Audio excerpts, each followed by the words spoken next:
of Public Service, Labour and Social Welfare, Honourable July Moyo says, Zimbabwe is part of the movement that signed the Global Coalition to become part of International Labour Conference. He also said we have been affected by COVID-19 and in Zimbabwe we understood the impact of social justice because of the circumstances we are in. Instead of getting drugs like everyone else is getting, because of sanctions, we are the least in line and we had to dig deep in our pockets to make sure our people survives. Zimbabwe is part of the movement which has been signed on by many countries. Why social justice? I think you will be able to unpack more than I can do. I know that we have been affected by COVID, and we here in Zimbabwe understood the impact of social justice because of the circumstances we are in, where instead of getting drugs like everyone was getting drugs, but because of our circumstances of sanctions, we were least in line, and we had to dip deep in our own pockets to make sure that our people survive, and thank God they did. The Director General of the International Labour Organization, Gilbert Hongbo, says that a global coalition aims to advance social justice despite advancements in technology and the economy. He also said that a global coalition is tackling the disconnect between rapid technological progress and stagnant social justice, aiming to create a more equitable world.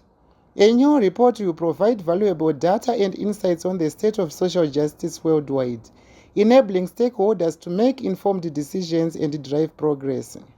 I was sitting as president of IFAD during COVID,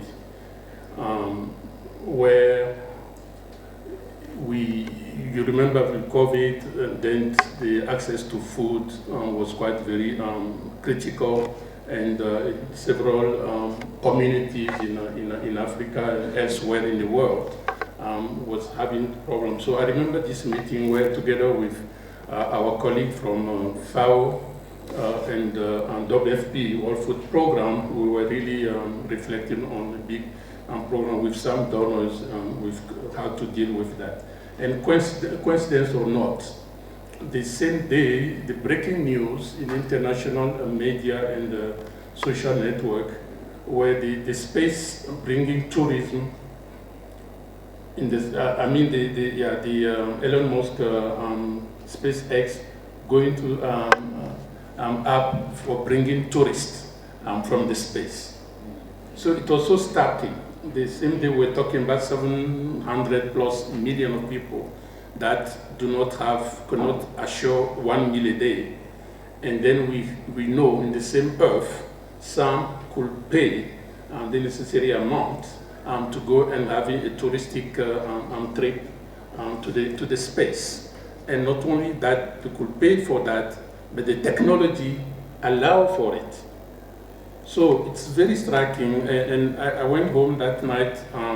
Went home. I get off the online meeting, and reflecting once again, looking at the situation of how, on one hand, from a technology perspective, the world was making a lot of big progress, including the record time in which the vaccine were made available for COVID, from a technology perspective.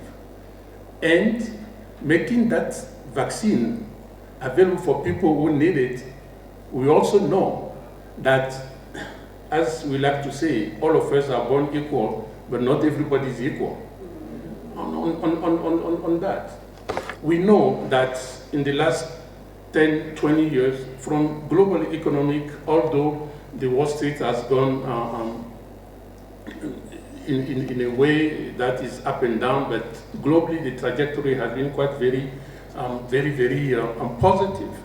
I was reading even recently, 3 weeks ago, after the victory, the very clear victory of President-elect Trump, and that I didn't see the data, but clearly in the social network you could see that victory has increased its value by $1 billion US. And I think Elon Musk value by 12 billion on lead. Meanwhile, we still have 800 million in the world that are struggling to secure 1 meal a day.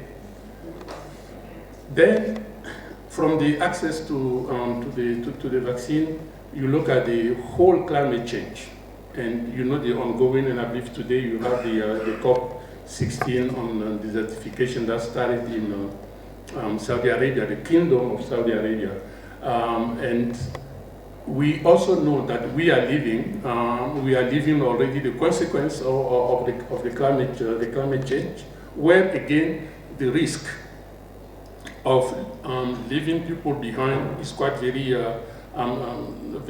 high, particularly that workers that are in those sectors that we know everybody is pushing to phase out some of the sector, while it's tricky to ensure that there is a succession plan for them to not be left behind. And then you take the most recent is the artificial intelligence, which again is a proof of how the positive side of the artificial intelligence and the progress that have been made. But again, we know that the risk of increasing. Philile Masuku, the director of the International Labour Organization in Harare, also gave a brief talk on social justice, highlighting it as something that is at the heart of the International Labour Organization's constitutional mandate. She also mentioned that social justice helps societies and communities function much better by reducing inequality and social tensions. We realize that social justice has come under strain from a combination of overlapping crises and the acceleration of long-term structural economic transformations, which are making it much harder to achieve social justice and the sustainable development goals. Now, why social justice? Social justice makes societies and economies function much better. It reduces poverty, it reduces inequalities and social tensions, and also plays a very critical role in achieving shared prosperity, stability for peace, and more inclusive and sustainable socio-economic development. Now, clearly the quest for social justice is at the heart of the ILO's constitutional mandate, and it goes beyond the world of work. It requires the involvement of all our multilateral partners. The Global Coalition for Social Justice is an initiative aimed at addressing inequality and promoting equitable labor practices worldwide. In Zimbabwe, this coalition seeks to tackle pressing social justice issues that have long affected the workforce and marginalized communities. Zimbabwe has faced significant challenges in recent years, including economic instability, high unemployment rates, and inadequate labor rights protections. These issues have exacerbated social inequalities, making it vital for organizations like the International Labour Organization (ILO) to step in and promote sustainable development and fair labor practices. Reporting for HSTV News and Current Affairs, Nomo Maurao.